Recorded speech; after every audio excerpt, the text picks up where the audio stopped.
The morning Yina decided to change the entire trajectory of her life. She was eating rice and arguing with a bowl of kimchi. "You're too spicy," she told it, poking at the red cabbage with her chopstick like she was conducting a formal investigation. Every single morning. You never learn. Her mother, Vivian Jackson, stood at the kitchen counter in their small apartment in Mapogu, pressing her eyes shut while the coffee brewed, counting the seconds until the caffeine reached her bloodstream. She was 31 years old and felt 50. She worked double shifts at the translation firm. Her Korean was near perfect, her bank account was not, and her daughter was currently lecturing fermented vegetables. "Yina, eat. I'm eating. I'm also educating. Eat without educating." Yina sighed the sigh of someone burdened by wisdom the world was not ready for, then scooped a spoonful of rice in her mouth with the resigned dignity of a philosopher accepting her fate. She was 6 years old, barely tall enough to see over the kitchen counter, with wide, double-lidded eyes that caught light like polished amber, a button nose that turned up slightly at the tip, and a mouth that moved constantly because silence, in her opinion, was a waste of good air. She was half Korean, half black, and entirely herself, and she had spent her entire 6-year existence learning to exist in the space between two worlds, neither of which had a ready-made box for her. The other kids at her school in Seoul had stopped asking questions about why she looked different from her mother and different from everyone else, mostly because the last child who asked had received a 20-minute explanation about genetics, melanin distribution, and the social construction of racial categories that left him staring at the ceiling and reconsidering every assumption he had ever held. He was 7. He had not recovered that Yina had always known she got her mouth from her mother. But her eyes, the shape of them, the particular way the outer corners tilted downward ever so slightly, giving her a look of quiet contemplation even when she was plotting something, those had always been a mystery. Vivian never talked about Yina's father. When Yina asked, which she did with the determined frequency of someone following up on an unpaid invoice, Vivian would say only that he was a good man who was gone, and then she would find something very urgent to do in another room. Yina had cataloged these conversations in a mental file she privately called the things mom runs away from, which was a thick file, alphabetically organized.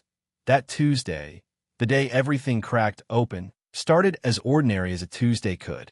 Yina's class at Hanbit Elementary had a field trip to the Seoul Museum of Contemporary Art, which Yina had looked forward to not because of the art, but because the bus had a broken seat that vibrated if you press your foot against the bar beneath it, and she had discovered this vibration could be used to send coded messages to her best friend Sua in the seat across the aisle.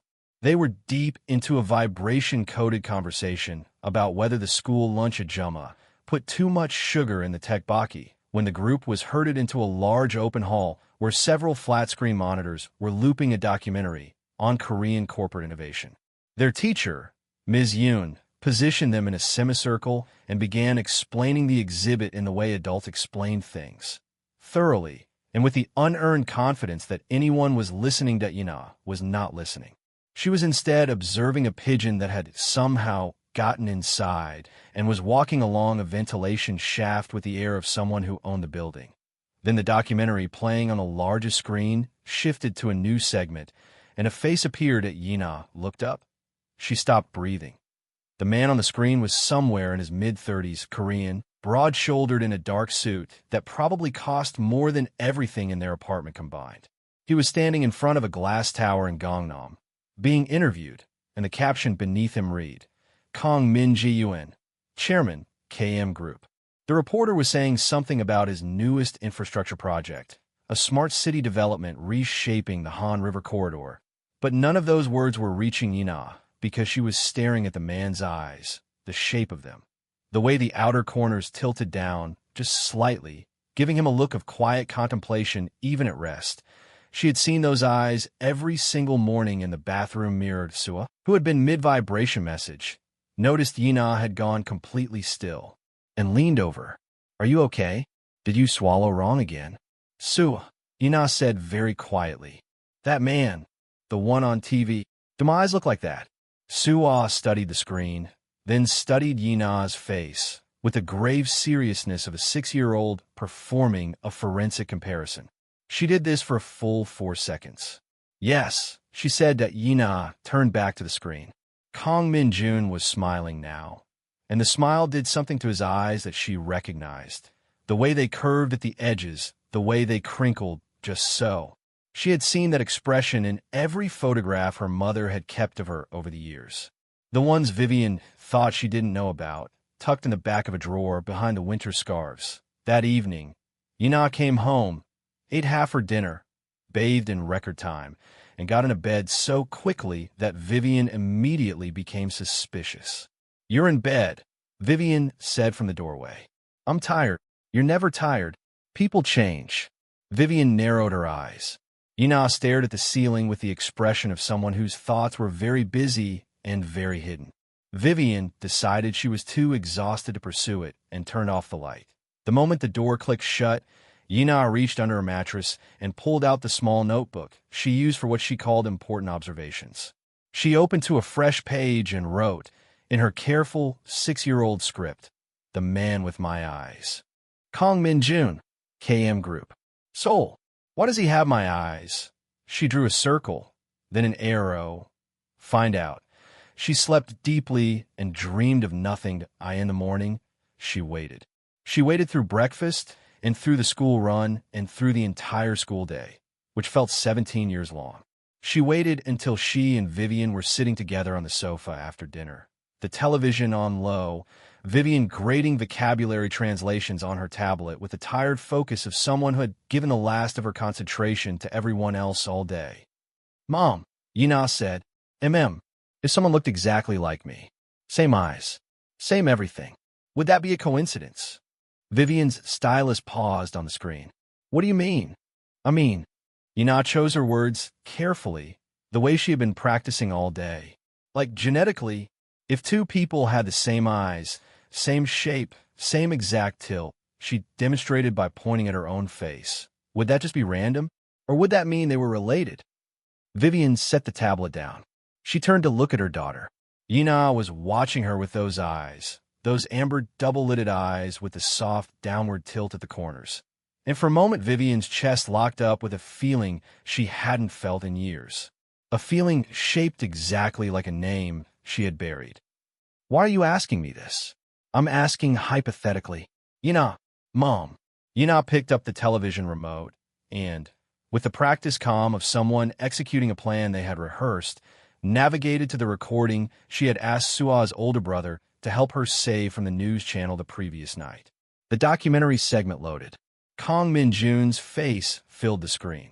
The room went completely silent. Vivian did not move. She did not breathe. Yina watched her mother's face go through 5 different expressions in the span of 3 seconds. Confusion, recognition, disbelief, terror, and then something she had never seen on her mother's face before. Something that looked like grief being dragged violently back to the surface after years at the bottom of a very deep lake. "Mom," Yina said softly, "why does that man have my eyes?" Vivian stood up. Then she sat back down. Then she stood up again and walked to the window and gripped the windowsill with both hands and looked out at the Seoul night for a long time. Without speaking, Yina waited. She was very good at waiting when she needed information. "His name is Kong Min-jun," Vivian finally said, her voice flat in the way voices got when someone was fighting very hard to keep them level. "I know. He's a billionaire. He runs KM Group. He has a smart city project on the Han River." A pause. "Also, he has my eyes." Vivian turned around. Her face was wet. Yina had not seen the tears happen. They had simply appeared. "He was someone I knew. A long time ago. Before you were born." "How long before I was born?" A very long pause. "Not that long before." Yina stared at her mother. She was 6, not stupid. She had been doing the arithmetic in her head for the last 24 hours. She knew exactly where the math pointed. "Mom, is he my dad?" Vivian slid down the wall until she was sitting on the floor. She put her face in her hands. Yina got up from the sofa, crossed the room, and sat next to her on the cold floor, leaning her small head against her mother's arm. "You don't have to tell me everything right now," Yina said generously. "I have time. I wrote notes." Vivian laughed, a broken, wet, bewildered laugh, and wrapped her arm around her daughter and held her very tight. "His name was Min-jun," she said finally. We met when I was here for graduate school. He was different then, quieter. He used to bring me haitiak from the market because I liked them. We were going to get married. Her voice cracked on the last word. There was an accident, a car accident, 10 years ago. They told me he didn't survive. They showed me a death certificate. She exhaled shakily. I was 3 months pregnant with you. I came home to Atlanta, had you, and eventually came back to Seoul because I couldn't stay away. I never stopped. She stopped herself. You never stopped what? Loving this city, Vivian said, which was true, and also was not the only true thing. Yina was quiet for a moment, processing. Then, so he didn't die. He just forgot. I don't know what happened. I don't know anything. I do, Yina said. She reached into her school bag and pulled out the notebook. I've been researching. After the accident, he woke up in a hospital in Busan with no memory of who he was. A business associate named Park Dae-ho found him, helped him rebuild his identity, and became his closest advisor. He's been at Min Jun's side for 10 years. She looked up. I think that's suspicious. Vivian stared at her daughter. How do you know all of this? Sua's brother has internet. The silence that followed was the kind that meant a mother was reconsidering several parenting decisions simultaneously. Yina, listen to me. This is not something we can just walk into. He's one of the most powerful men in Korea. He doesn't know who he is. He doesn't know about me or about you, Mom. There are powerful people around him who might not want things to change, Mom. And we have no proof and no way to, Mom. Yina held up the notebook. On the open page was a printed-out flyer, folded and taped in. There's a contest. Vivian looked at it. It was a youth innovation contest sponsored by the KM Group Foundation, the Young Visionary Challenge, open to children aged 6 to 12. First prize was a personal meeting with Chairman Kang Min-jun and a scholarship fund. Entries were due in 2 weeks. Absolutely not. Vivian said that Yina had anticipated this. She turned to the next page of the notebook, where she had written, in large, careful letters, reasons Moem will eventually say yes. The list was very long. She did not show her mother the list. YET.IT took 4 days. In those 4 days, Yina designed an entry about a multilingual translation app for elderly Korean immigrants who struggled with government forms. An idea born entirely from watching her mother help their neighbor grandma fill out a pension application for 45 minutes while the old woman cried in quiet confusion. The entry was exceptional, not because Yina had any knowledge of app development, but because she understood the problem from the inside, explained it with devastating clarity, and included a hand-drawn interface that somehow made intuitive sense. Her teacher, Ms. Yoon, read it and called Vivian personally to say she had never received a submission like it from a 6-year-old. Or from anyone. On the 4th night, Vivian sat on the edge of Yina's bed after lights out and said quietly, if I let you submit this entry, and I'm not saying I will, you understand this is not a guarantee of anything. I know, and you understand that even if you win, meeting him is not the same as anything changing. I know, and you are not, under any circumstances, to tell him anything without my permission. Not who you are, not who I am, nothing. Do you understand? Yina looked at her mother with those eyes. I understand that those are your current terms, and that terms are negotiable. Yina, I'm kidding. I understand. Mom. She reached out and took her mother's hand. I just want to see him. I just want to see if it's real. Vivian held her daughter's hand in the dark for a long moment. Then she nodded once. The entry was submitted the next morning. 3 weeks later, the letter came that Yina had won. The KM Group Foundation held the Young Visionaries Awards ceremony at the Signal Hotel in Lotte World Tower, 80 floors up, with a view of Seoul that made the Han River look like a silver thread stitched through the city. The ballroom was full of important people doing important things with their faces, practicing expressions of generous interest while quietly calculating their schedules. Yina stood at the entrance in her best dress, which was burgundy with small white buttons, and looked around with the calm assessment of someone taking inventory. Vivian, beside her, was holding Yina's hand with a grip that suggested she was the one who needed steadying. You okay? Yina asked. I'm fine. You're squeezing my fingers. I'm fine. If you keep squeezing, I won't be able to shake his hand properly. Vivian loosened her grip approximately 1 millimeter. There were 6 winners total, gathered near a small stage while a foundation executive cycled through introductions. Yina was the youngest. Several adults cooed at her in the way adults cooed at small children who had done impressive things, which Yina accepted gracefully because she had learned that patience was a tool. Then the side door opened, and Kong Min-jun walked in. Yina had seen him on screens, in photographs, in the documentary. But none of that had prepared her for the way the room shifted when he entered, a subtle atmospheric change, the way a space adjusts when someone who commands attention simply appears in it. He was tall, composed, with the kind of stillness that came from someone who had rebuilt themselves from the ground up and decided very deliberately who they were going to be. He was flanked by two aides, and just behind his right shoulder, a silver-haired man with thin glasses and a smile that reached exactly as far as it needed to, and no further. Park Dae-ho de Yina recognized him from her research. She looked at him for exactly 2 seconds, cataloged what she saw, and looked away. Min-jun moved through the room with quiet efficiency, shaking hands, acknowledging introductions. When he reached the winners group, he crouched down naturally to be at eye level with the younger children, and Yina noted this was not a performance.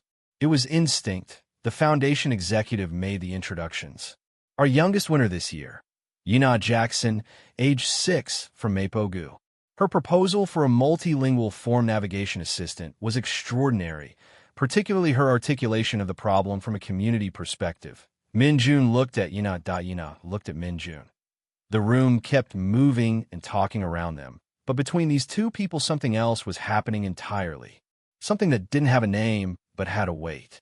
He was looking at her the way people looked at a word they almost recognized, a song they couldn't quite place, a door they were certain they had stood behind before. "Hello," he said. His voice was low and steady.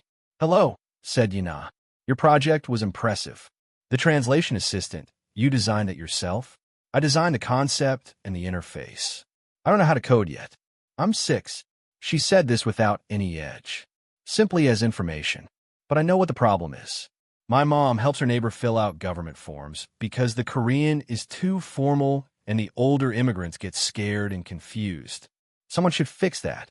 Min-jun was quiet for a moment. "You're right. Someone should. I think that someone could be me. Later, when I know how to code." The corner of his mouth moved. Not quite a smile. Something adjacent to one. "What's your timeline?" Yina considered. 10 years. I'll be 16. That's a reasonable MVP age. He looked at her, really looked at her, and something crossed his face. Not recognition exactly. More like the feeling of recognition. The ghost of it. The shape of it without the content filling it in. Behind him, Park Dae-ho's smile had gone very still. The ceremony proceeded. Awards were presented, photographs taken, polite speeches made. When it was Yina's turn to stand beside Min-jun for the official photograph, she stood very straight, looked at the camera, and just before the shutter clicked, she tilted her face slightly upward and sideways, so that her profile was almost, not quite, but almost aligned with his, and no one said anything out loud. But 3 people in the room noticed. The foundation photographer noticed and said nothing because it wasn't his business. An aide went slightly pale and sent a text message under the table that read, "Someone needs to see this photo before it's published." And Park Dae-ho noticed. His expression did not change, but his hand, resting loosely at his side, closed into a fist that he then opened very deliberately, finger by finger, while his smile stayed aimed at the proceedings. 2 days later, Vivian received a phone call. IT was from the KM Group Foundation. A polite woman explaining that per standard practice for high-profile events, background confirmations were routine, and could Ms. Jackson please provide documentation for herself and her daughter, including birth certificates and applicable identification. Vivian said of course, thanked the woman, hung up, and stood in the kitchen for 5 minutes without moving. "That was them, wasn't it?" Yina said from the table, where she was doing homework. "How did your face? What do they want?" Vivian sat down. She explained. Yina listened without interrupting, which meant she was taking it seriously. "They're going to do a DNA test," Yina said. "Possibly. If they even have a sample of his too, they'll manage." Yina tapped her pencil on the table. "And the test will come back negative." Vivian stared at her. "Why would it?" because the same person who faked his death certificate would have prepared for exactly this moment. A contingency, something in place to prevent the biological connection from being confirmed if it was ever tested. She paused. I've been thinking about this for 3 weeks. Vivian opened her mouth, closed it. You're 6, she said finally. I know. Yina went back to her homework. That's the part that's going to make it hard for them. She was right. The DNA test came back 14 days later, and biological relationship detected. Vivian sat at the kitchen table staring at the result like it had personally wronged her. Yina read it over her shoulder and straightened up. I told you, she said. That doesn't mean, it means someone tampered with it, which is the same thing they did to the death certificate. Same pattern, same person. She went to her room and returned with a notebook, now significantly thicker than it had been weeks ago. I've been documenting everything. Do you want to see? Vivian looked at her daughter, at the serious amber eyes, the set jaw. The notebook held out like a legal brief. When did you become this? She said softly. I've always been this. You just thought it was cute before. Vivian took the notebook and read. What was inside was not the work of a 6-year-old. Or rather, the handwriting was careful and slightly uneven, with misspellings corrected in pencil. But the architecture of the thinking was something else entirely. Yina had documented the full timeline. Minjun's accident and Amnesia cross-referenced with the exact dates of Park Dae-ho's rise from minor associate to primary advisor. The murky asset transfers that had occurred during Minjun's amnesiac period, quietly enriching Park Dae-ho while appearing to benefit the company.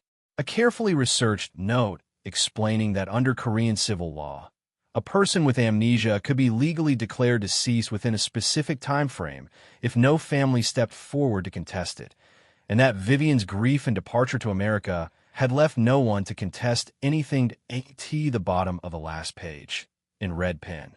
Park Dae-ho stole everything. The DNA was faked. We need to find a real sample. Vivian set the notebook down. She was quiet for a long time. Yina, she said at last. This is bigger than us. I know, Yina said. That's why we need a lawyer. Attorney Cho was sharp-minded, sharp-tongued, and had spent 15 years waiting for a case exactly like this one. She specialized in civil identity law, had argued successfully before the Seoul family court 4 times in the past decade, and upon hearing the outline of Yina's situation, she went very quiet and then said, with quiet, controlled excitement, "Tell me everything." She waived her initial consultation fee. She read the notebook in one sitting. The child compiled this herself? She asked Vivian. She's been using the school library computers every lunch break for 6 weeks, Vivian said. I've mostly been making sure she eats. Attorney Cho looked at Yina, who was sitting very straight in the chair across from her desk with her hands folded and her best listening expression deployed. You should be a lawyer, she said. I'm going to be a tech developer, Yina said, but I'll keep you in mind if I need representation. Attorney Cho smiled for the first time all meeting. The Busan hospital records proved difficult. A formal request for biological samples from a patient admitted under emergency circumstances 10 years prior required next-of-kin authorization, which required a proven biological relationship, which required the DNA result they were trying to overturn. The circular trap was elegant in the way all well-designed conspiracies are elegant, self-sealing, airtight, designed to hold. It was Yina who found the gap. She had been reading through the notebook on a Tuesday afternoon when she stopped at a page she had marked with a red paper clip. Minjun had been involved in a legal dispute 5 years ago, when KM Group was accused by a former partner of intellectual property theft. The case settled privately, but during the discovery phase, Minjun had submitted a biological identification record as part of his legal identity documentation, a routine requirement in major civil proceedings. That record was held by the courts. Court records, unlike hospital records, could be accessed through legal petition without next-of-kin authorization. She brought the page to Attorney Cho at their next meeting and set it on the desk without saying anything. Attorney Cho read it. She looked up. She found this herself? She asked Vivian again. She did, Vivian said. Attorney Cho looked back at Yina. Yina sat with her hands folded professionally. The petition will be filed this week, Attorney Cho said. While they waited, Park Dae-ho moved. He was, as Yina had documented, someone who moved quietly. No dramatic threats, no obvious pressure. Instead, there were soft signals, a message to the foundation suggesting scholarship funds might need restructuring for tax purposes, effectively freezing all contact with the ceremony winners. A call to Vivian's translation firm from a corporate client who was, coincidentally, a major KM group partner, raising vague concerns about conflict of interest. And most pointedly, a brief magazine interview in which Park Dae-ho spoke warmly about Chairman Kang's remarkable personal journey, how he had rebuilt himself entirely from nothing, with no family to support him. Entirely alone. Yina copied that phrase into the notebook and underlined it twice with red pen. He's sending a message, she told her mother that evening. I know. He's making sure the public record says Min Jun has no family, reinforcing the story before it can be challenged. She tapped the page, which means he's scared. People who aren't scared don't bother sending messages. Vivian looked at her daughter for a long moment. When did you learn that? From you, Yina said simply. You get very busy in another room when you're scared of a question. Vivian had nothing to say to that. The court record was released 3 weeks after the petition, following judicial review. Attorney Cho received it on a Thursday morning and called Vivian before 7 a.m. The biological record from the civil proceedings contained multiple properly documented samples with a clean chain of custody, legally immaculate, unlike the hospital records which Park Dae-ho had almost certainly arranged to be inaccessible. An independent laboratory, entirely unconnected to any KM group partner, was contracted to perform the comparison. The wait was 8 days. Yina spent those 8 days being extremely normal. She went to school. She ate breakfast without arguing with the kimchi, which Vivian found more alarming than the arguments. She helped Grandma fill out a form for a senior recreation program and spent 40 minutes explaining the difference between a mandatory field and an optional one. She finished a school project on ecological water cycles. She also slept poorly every night, lying awake in the dark, looking at the ceiling with those eyes that were her father's eyes, thinking about puzzle pieces in wrong boxes, thinking about a man in a plain coat bringing haetiok to a woman he no longer remembered, thinking about all the years that had been stolen from all 3 of them by one careful, quiet, greedy man. On the 8th day, Attorney Cho called. 99.97% biological match. Kang Min-jun was Yina's father. Vivian sat down on the kitchen floor the same way she had sat down on the kitchen floor the night Yina had first shown her the recording, suddenly, completely, like her legs had simply decided they were done. Yina sat next to her. They stayed there for a while without saying anything, the phone face up between them, Attorney Cho's voice still coming through it, explaining next steps, but neither of them was listening to the next steps yet. They were just sitting with the fact of it, the reality of it, the enormous, irreversible, 9 months in the making truth of it. We were right, Yina said eventually. You were right, Vivian said. We were right, Yina said again, firmly, because she had not done this alone and she wanted her mother to know that she knew that. Vivian wrapped her arm around her daughter and held on. The process that followed was not cinematic. Truth rarely arrived cleanly. There were legal filings and counterfilings, procedural challenges from Park Dae-ho's legal team designed to delay and exhaust, a news cycle that ran for 6 days and deposited everyone in the middle of it feeling flattened and exposed. There were journalists who ran half-accurate fragments of the story and turned it into noise. There were 3 days where Vivian barely slept and Yina made her tea and left on the bedside table without saying anything, because she had learned that sometimes the most useful thing was not words but the act of being present and still. Min Jun's own response, when Attorney Cho's formal documentation first reached him, was a silence that lasted 4 days. During those 4 days, Yina did not let herself think about what the silence meant. She refused to annotate it, refused to build a theory around it, refused to file it anywhere in the notebook. It was the one thing she set down completely and let be. On the 5th day, Min Jun requested a meeting. Not through lawyers, not through the foundation. A direct message from his personal contact to Attorney Cho. He would like to meet the child. The meeting was held in a small conference room in a legal building near Gwangwaman. No press, no cameras, no aides. Attorney Cho was present. Vivian was present. Two of Min Jun's own lawyers sat on one side of the table with the careful neutral expressions of people being paid to be neutral. And Yina, seated very straight, both feet flat on the floor, her notebook on the table in front of her, her hands folded on top of it, was present. And Min Jun.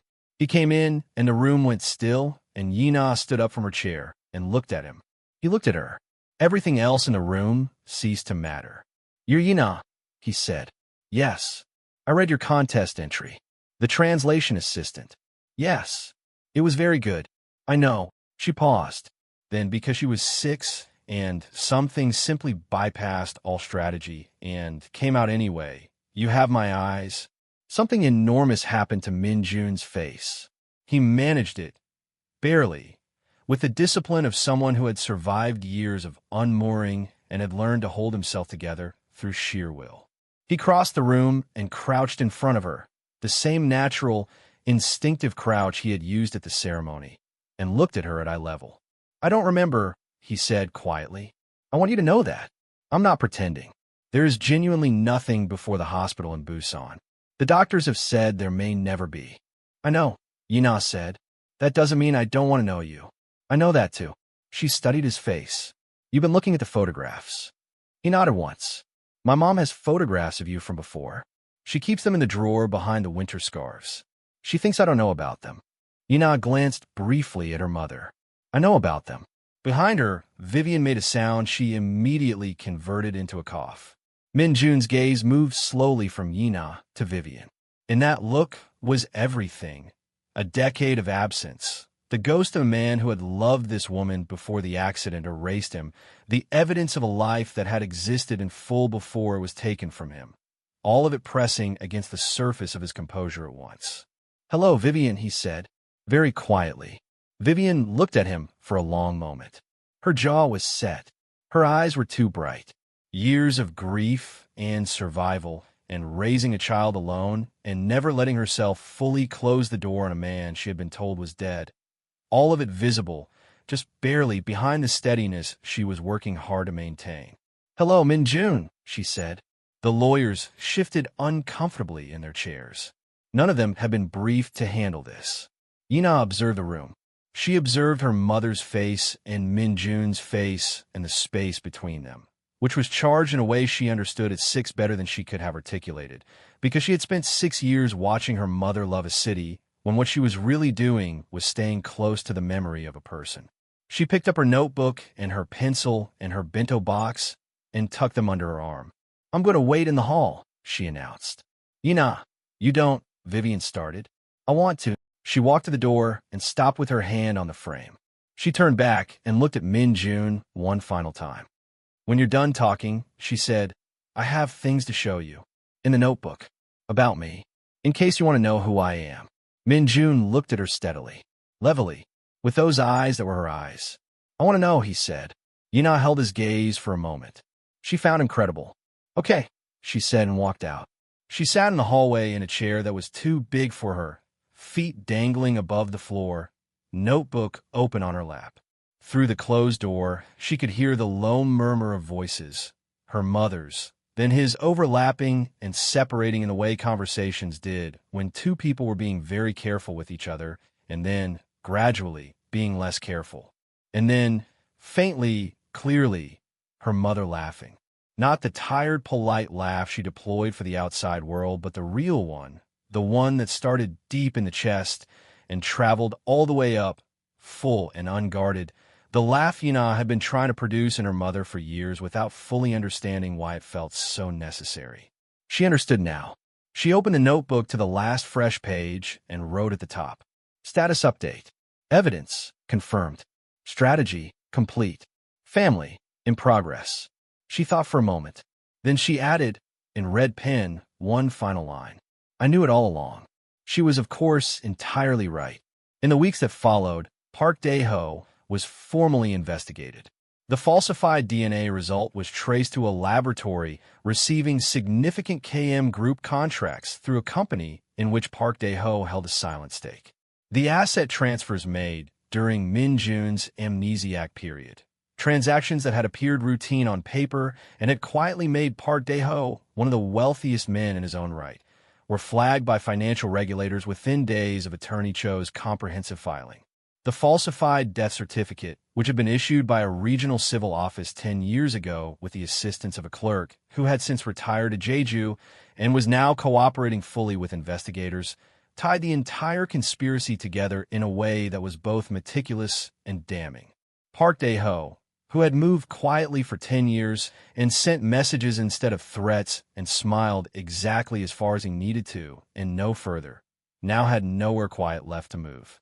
Min Jun came to their apartment for the first time on a Saturday afternoon in autumn, when the ginkgo trees along the Mapo streets had turned gold and the air smelled of charcoal and roasting chestnuts from the Pojangmaka at the end of the block. He came alone, no aides, no lawyers, in a plain dark coat, carrying a paper bag from a market near Gyeongbokgung. Vivian opened the door, and they stood in the entrance for a moment. "I brought haetiak," he said. "I don't know why I remembered that you like them." Vivian looked at the bag. Her hand moved briefly to her mouth. As she stepped back and let him in, Yina was at the kitchen table, officially doing homework, actually watching the entrance with the focused attention of someone who had been the chief architect of this moment and intended to observe exactly how it landed. When Min Jun walked in and saw her, he stopped in the middle of the living room and simply looked at her. Her burgundy dress, her notebook, the pencil in her hand, the amber eyes watching him steadily from across the room. "You're at the table," he said. "I'm doing homework. Is it going well?" "It's math. We have a complicated relationship." She set down the pencil. "The haetiak is for my mom." "Yes. She likes the ones with the cinnamon filling." A pause. His voice, when it came, was very quiet. "I know. Not I know because someone told me. Not I know because he had researched it. I know the way some things survived everything. Buried in muscle memory, lodged in the body's insistence on holding what the mind had been forced to release." Yina watched his face. She watched the thing that moved through it when he said those two words and understood what they meant. She closed her notebook. "I'm going to do my homework in my room," she announced, tucking under her arm, "so you two can talk." She stood up from the table. At the doorway to the hall, she stopped and looked back at Min Jun. "When you're done, I have the notebook ready. Everything is organized. Sections and everything." Min Jun looked at her. Something in his face had gone very warm and very quietly undone all at once. "I'm not going anywhere," he said. Yina studied him. She checked the steadiness of his eyes, the set of his shoulders, the way he said it. Not to reassure her, but because it was simply true. She found him credible. She had always found him credible. "Okay," she said, and she went down the hall to her room and sat on her bed and listened to the sounds coming through the wall. Her mother's voice, and then his voice, and then the two of them together, quiet at first, and then less quiet, and then her mother laughing again, the real laugh, the full one, and she let herself feel in the privacy of her own room everything she had been too busy strategizing to feel for the past 3 months. Relief. Pure, uncomplicated, enormous relief. She opened the notebook one last time and looked at the final page, at the words she had written in the hallway of the legal building. "I knew it all along." And she added below them, in the careful, slightly uneven script of a 6-year-old who had fought harder than anyone had any right to ask her to fight. "For Mom. For Min Jun. For the family that was always ours." Then she capped the red pen and set the notebook on her bedside table and went down the hall to join them. Outside, Autumn Soul went on the way Soul always went on, loud and golden and relentless and beautiful. The Han River caught the late afternoon light and held it. The ginkgo trees shed their gold along the pavements of Mapo-gu. The Pojangmaka at the end of the block sent its charcoal smoke up into the cooling air. And inside the small apartment, 3 people who had been missing pieces of each other for 6 years sat, at last, together. And we've come to the end of today's lesson, guys. The moral lesson and educational value for today's story is that this story teaches us that life is not defined only by the time spent together, but by the bond that remain even when life tries to separate people. And that is the moral lesson for today's story. Don't forget to please like, subscribe, and share. See you in the next one.